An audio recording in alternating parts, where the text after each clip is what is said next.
Yo, what's up guys? Welcome back to the channel. In today's video, we're going to talk about how to close your Bluevine account safely.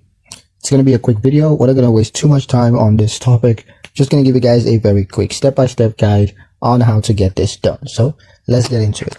Now, the first step, of course, is going to be to log into your Bluevine dashboard on the website. Account closures must be done online, so you got to go to the website. Next is to make sure that your account balance is zero. Transfer any remaining funds to an external bank account by going to the transfer money and then select external transfers, because once you close your account, you're going to lose everything you have there if you haven't taken it out already. Next is to review scheduled payments or deposits, and you want to make sure you cancel any pending billed payments, transfers, or direct deposits, to avoid rejected transactions. Next, from the main menu, tap Settings and then scroll down to Close Accounts.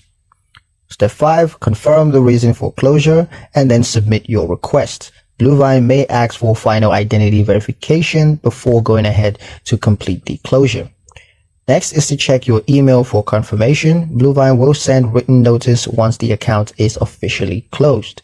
And that's it. Your Bluevine account is safely closed and no further transactions will be processed. That's pretty much it for the video, guys. Hope you liked it. Hope you found the information here useful enough. If you did, like, share, and subscribe for more helpful tutorials. Thank you guys for watching, and I'll see you in the next one.